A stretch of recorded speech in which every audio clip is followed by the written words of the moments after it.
Hello, universe. It's just after midnight on the 10th of November, and I'm headed into work for my lovely 2 to 6 a.m. shift. Yeah, thanks, Home Depot. You guys rock. A little bit of work angst, certainly clogging the pipes, but what's got me signed on to speak to again is how connected to another person can you be before you meet them, so that when you meet them, you feel like this is somebody I've known across time. I had never experienced this until recently. And maybe that sense of eternal connectivity, maybe that's all that I mistook falling in love for. But regardless, I am an emotional basket case of, it's like there's quicksand pulling me into resolving this, stop.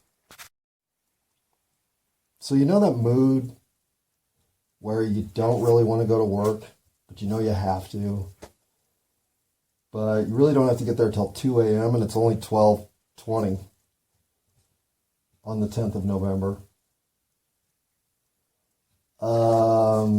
Well, I'm in that mood. I do not want to go to work. I don't have a choice. I mean, I have a choice. I could call in sick. That would be stupid. But would it? Some days I just feel like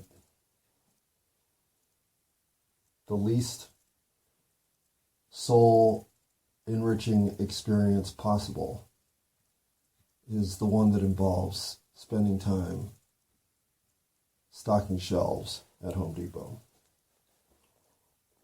But that's just because I'm getting caught up in the minute by minute instead of the big picture.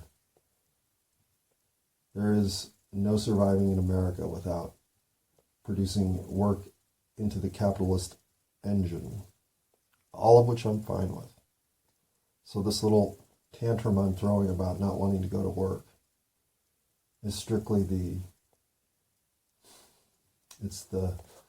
filth that comes with doing work that really has no purpose, that you know 50 years from now will be getting done by robots and other various machinery.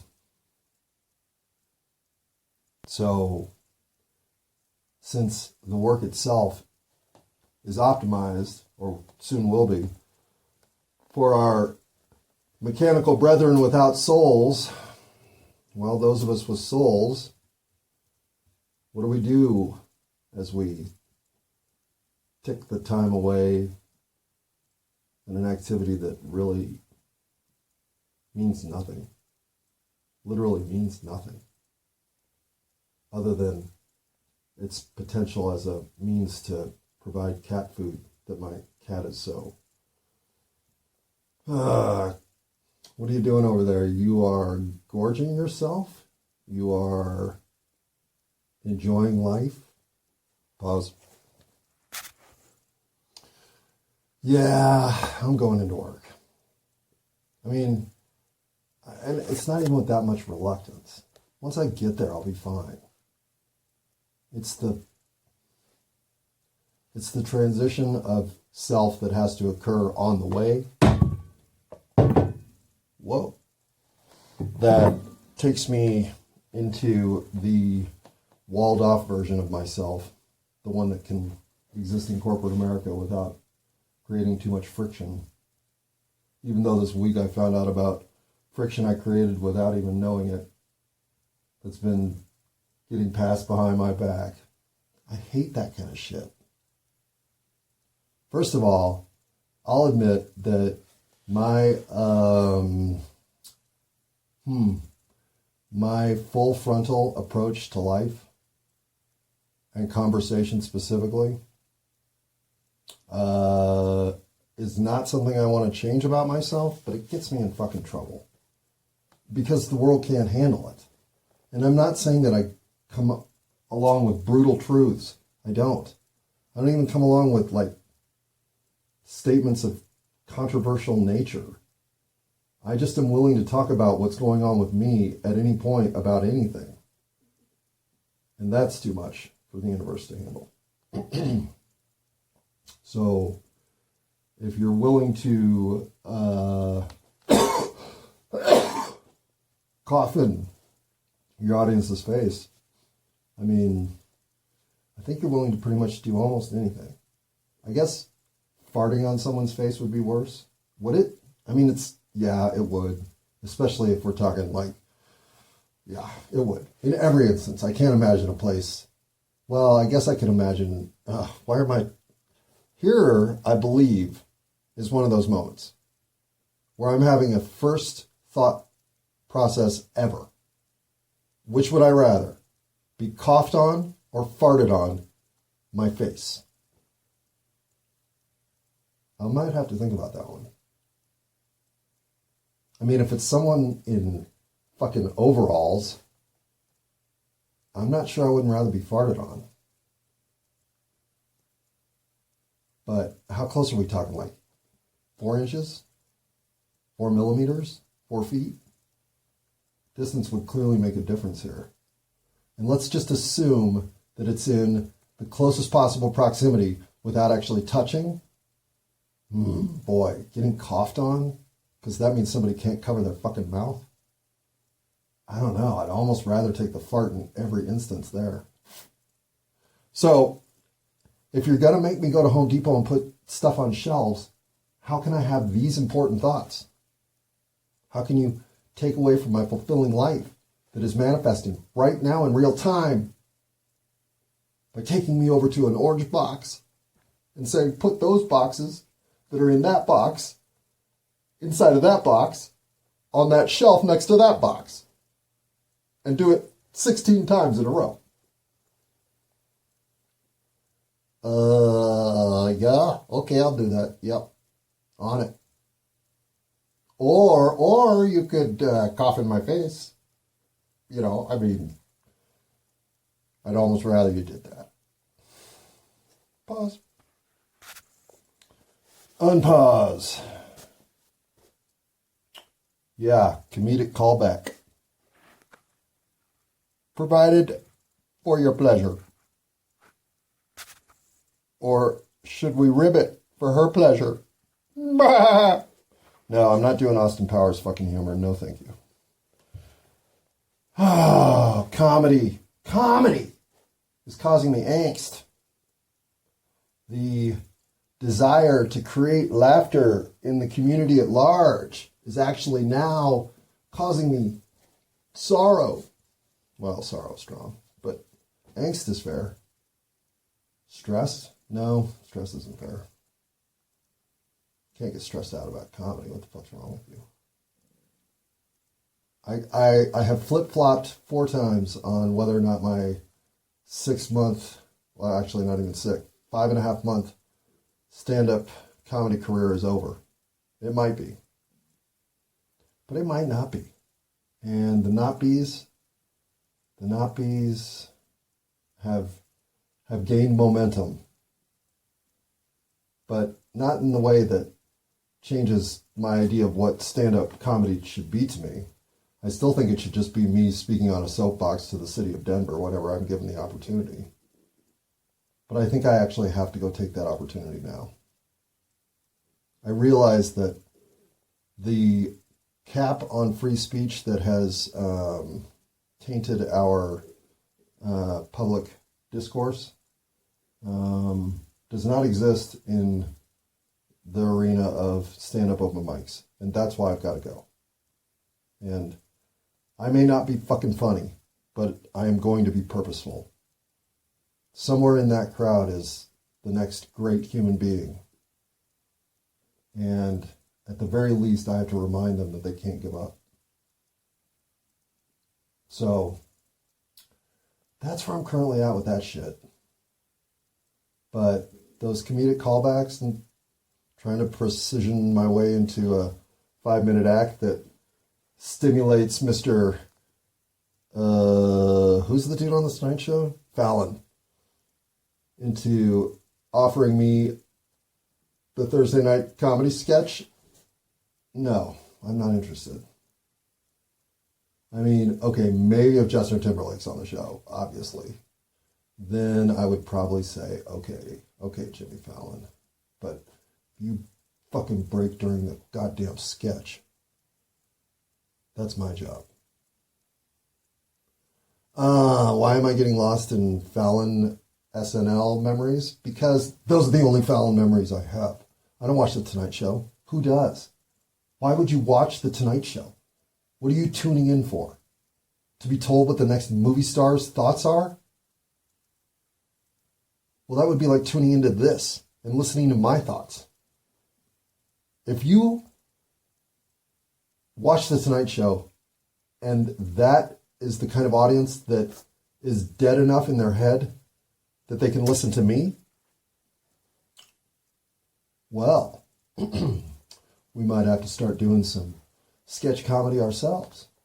Invite Justin Timberlake on the show. See if he says yes. What if he did? I wouldn't even know what to do. Probably send him a Galaxy S4 and tell him to record some shit. So I don't think that's probably going to happen. Instead, nope, you're stuck with me doing bong hits because I'd rather do those than go to work, even though I have to go to work. And yes, I'm riding a bike, so don't worry. Ain't no DUI coming on this. Not that I'm judging you if you have a DUI, or 2, or even 3. Well, okay, at 3 I'm probably judging you. Even at 2 there's a little judgment. But certainly not at 1. And really not at 2. But 3, yeah. 3 there is. And I'm speaking as someone who's been arrested for DUI 3 times. I only have 2. But that doesn't count. That's just the courts being dumbasses. So, judge myself? Fuck yeah, I do. Why do you think I'm riding a bike? Well, that's not why. In fact, that's not why at all. But don't drink and drive. That is probably the one blanket statement that I would take for the entirety of my life and apply it retroactively right now. It's so stupid that there's never a time to do it. Not even in the most hypothetical emergency of emergencies. With the urgency of urgencies of all-time urgencies, should you ever be behind a wheel starting a car while intoxicated?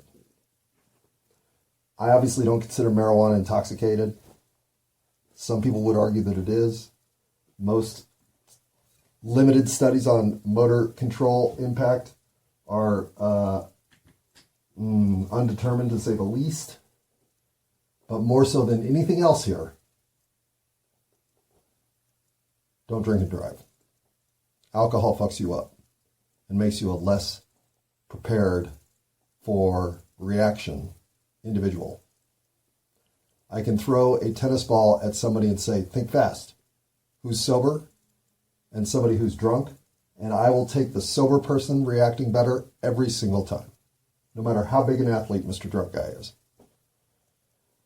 So, if you want to put that kind of potential damage to the society at large over your head, you are a moron.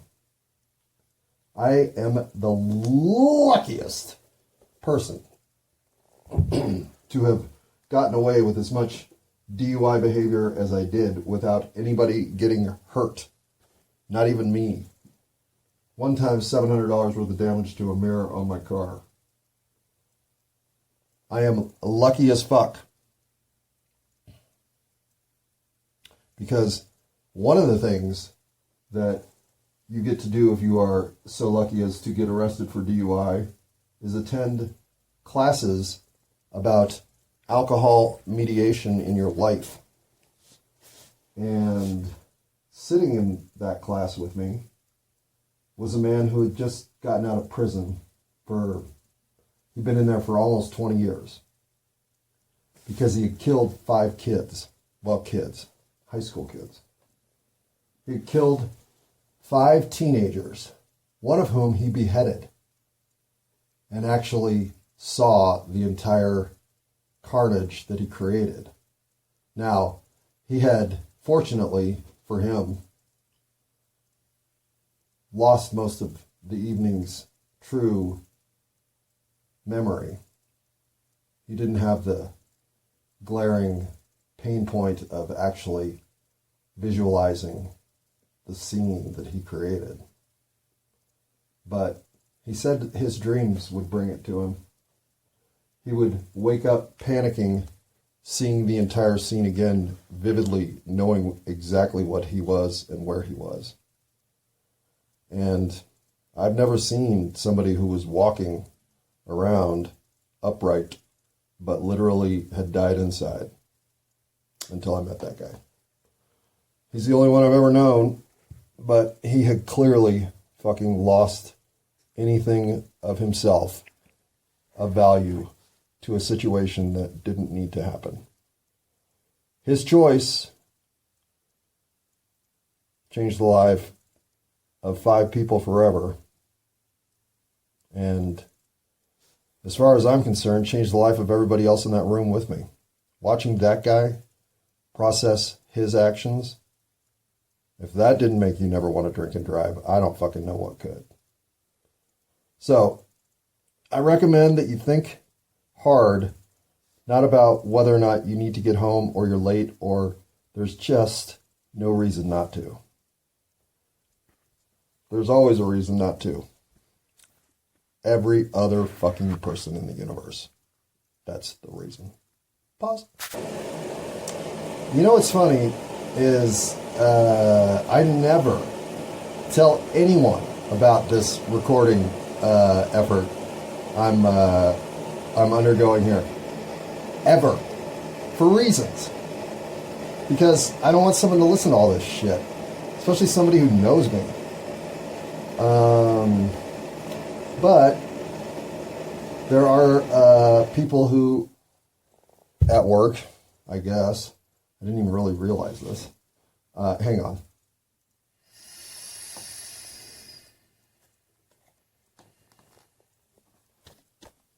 Who know about it?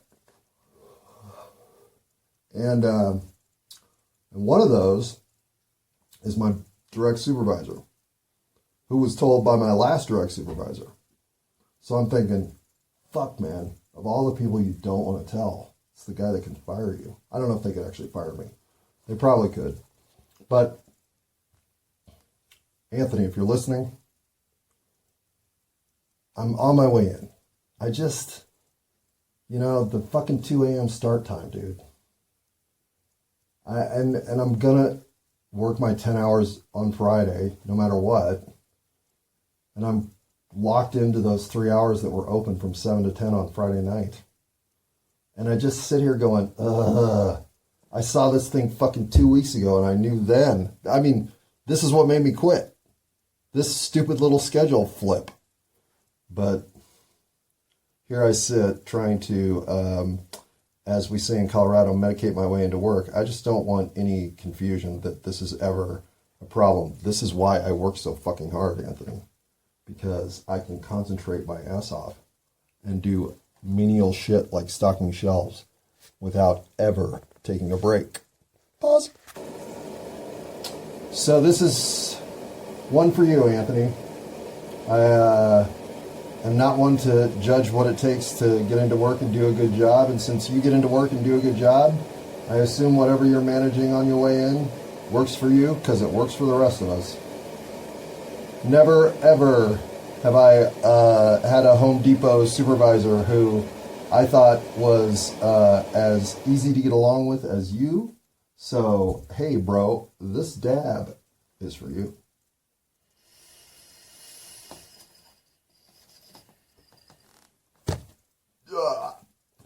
All right, I'm going to see you in about 25 minutes, so I might as well get my shit together and go to work. Pause. Okay, last but not least, Well, probably least. I was going to say one more thing about working big box corporate structure. And that is, I don't enjoy how little accountability there is to people disappearing. Like, just gone. Who have worked there for a while. You don't know if they got fired. You don't know if they quit. You don't know if they're on leave. You don't know if they got hurt. You know nothing. And it's weird. It's as if it's intended to keep us from giving a shit about each other. Or at least that's how I've always felt about it. And as I recognize that I'm going into work at a time when we are severely shorthanded across a store, well, it gives me no reason to think that I'm going to go do anything but do 2 jobs because we're 50% down. And yet I don't give a shit about the 50% down because nobody's helped me identify where that's coming from. Like, to not respect the fact that there's a community within the store that's actually interwoven and somewhat dependent on each other. It's bizarre. It's as corporate America has so little sensibility when it comes to the individual's needs. The algorithms are so advanced now that the individual has zero voice. And every human prime number that exists here on 8675309 Earth has its own unique imprint of fulfillment need. And the mass model, which is the same at Sprouts, Kroger, Home Depot, Walmart, it's going to create its own revolution. You can't just hamstring us into monkey see, monkey do work without it causing us to literally lose our minds. And on that note, hell yeah! Time to go to work. Okay, so I've just arrived at work. I'm waiting for Anthony to answer the phone so he can come unlock the door. Yeah! I'm here. Yeah! My enthusiasm for work is false, I'll give you that. But my enthusiasm for Anthony is legit. And I'm not even trying to shine him on because I don't think he needs that. Nor do I participate in that kind of shit. But I do tell people the truth. And as such, I'm going to have to let Anthony know that I'm talking about him on my recording series that I will never call a podcast except when I accidentally call it a podcast. So, to Anthony and to all the mofos who, despite getting the least rewarding end of the stick, continue to show up and do their job well and without making other people suffer whatever angst they may be bringing to the job themselves. I don't know if I can qualify on that level. In many ways, when I come to work, I bring my angst with me. But when it comes to guys like Anthony, there's not much you can say. Hey, Anthony, since the reason I'm kind of late is because I was reporting a podcast in homage to you, I just want to make sure that you have been told by me previously that I think you're a very good manager. Yeah. Of course I do, because he's the best. See ya. So, yeah, universe, it's 7:34 on the 10th. What is today? Friday? Friday the 10th of November. And, I don't know if it was more like me yesterday to go run errands for 2 hours in the afternoon only to come home and find my keys dangling in the door, or to have come to work on a day when I wasn't scheduled. Oh my, are you kidding me? No, I'm not kidding.